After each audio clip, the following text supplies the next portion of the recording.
آگے بڑھیں، آپ کو بتائیں مرتضی وہاب نے ڈینسو ہال میں کراچی میٹروپولیٹن میوزیم قائم کرنے کا اعلان کر دیا۔ نیوز کانفرنس میں کہا 23 مارچ کو پہلا میٹروپولیٹن میوزیم کھول دیں گے۔ پیپلز پارٹی کا میئر اور پیپلز پارٹی انتظامیہ کام کر رہی ہے۔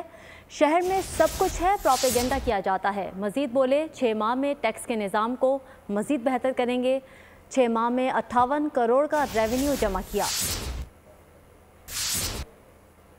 کی شہر ہے، ہمارے پاس تاریخی عمارتیں موجود ہیں۔ اس شہر کا تاریخی ورثہ ہے جس کو بدقسمتی کے ساتھ تفریق کی سیاست میں، تعصب کی سیاست میں، نفرت کی سیاست میں کہیں چھپا دیا گیا، کہیں بھلا دیا گیا۔ اور ہم اپنے بچوں کو، اپنی آنے والی نسلوں کو یہ بتانے کے لیے کہ اس شہر کا کیا بیک گراؤنڈ رہا ہے، بلدیہ عظمیٰ کراچی نے فیصلہ کیا ہے اس تاریخی ورثے کے اوپر اب کام کریں گے۔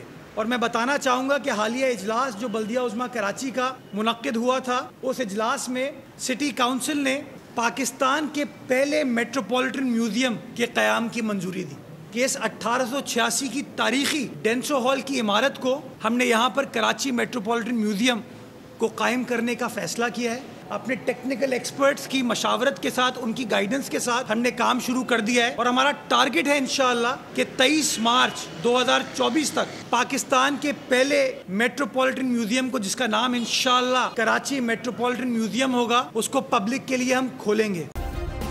سبسکرائب کریں اور بیل دبائیں تاکہ کوئی خبر رہ نہ جائے۔